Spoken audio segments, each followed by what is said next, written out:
दादा, काय सांगाल तुम्ही आता? जे आहे ते नवीन सरकारची स्थापना झालेली आहे आणि नवीन सरकार स्थापन झाल्यानंतर तुम्ही जे आहे ते सामूहिक आंदोलन उपोषण करणार आहेत. कधी करणार आहेत आणि काय तारीख असेल त्याची? उद्या सकाळी 11 वाजता आम्ही अ, तारीख डिक्लेअर करणार आहे. अंतरवाली या ठिकाणाहूनच उपोषणाची तारीख आमरण उपोषणाची डिक्लेअर करणार आहे. जे अंतरवालीतलं आमरण उपोषण स्थगित केलं ते पुन्हा सुरू करायला उद्या आम्ही तारीख डिक्लेअर करणार आहे. की ज्यांना स्वतः मनानं बसायचं, स्वतःच्या मनानं असेच बसणार आहेत. कोणावरती आमरण उपोषणाला बसण्याचं बंधन घातलं जाणार नाही कोणावरतीच. मग ज्याला स्वतःच्या मनाने बसायचंय, घरच्याचा विरोध असेल तर कोणी बसायचं नाही. इथं येऊन तुम्ही आमरण उपोषण न करता नुसते बसले तरी चालतं. ज्यांना सहन होतंय त्यांनीच करायचंय.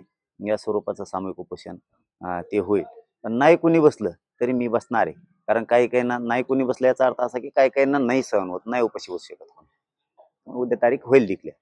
दादा, म्हणजे याची गिनीज बुकात सुद्धा नोंद घेतली जाईल. नेमकं साधारण किती लोक जे आहेत ते या उपोषणाला बसू शकतात? कारण खूप मोठ्या पद्धतीनं संख्या असू शकते.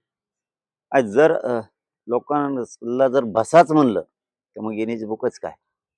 जगाच्या पाठीवर असं आमरण उपोषण सामूहिक कधीच झालेलं नसेल, होऊ शकतं. परंतु सगळेच काळजी करायला लागते. सगळीच काळजी करायला लागते मला. की बसा म्हणलं तर घराघरातून माणसं बसतील. राज्यभरातल्या प्रत्येक म्हणजे पश्चिम महाराष्ट्र असो, मुंबई असो, कोकण असो, विदर्भ असो, खानदेश असो, मराठवाडा असो, घराघरातून मराठी बसतील.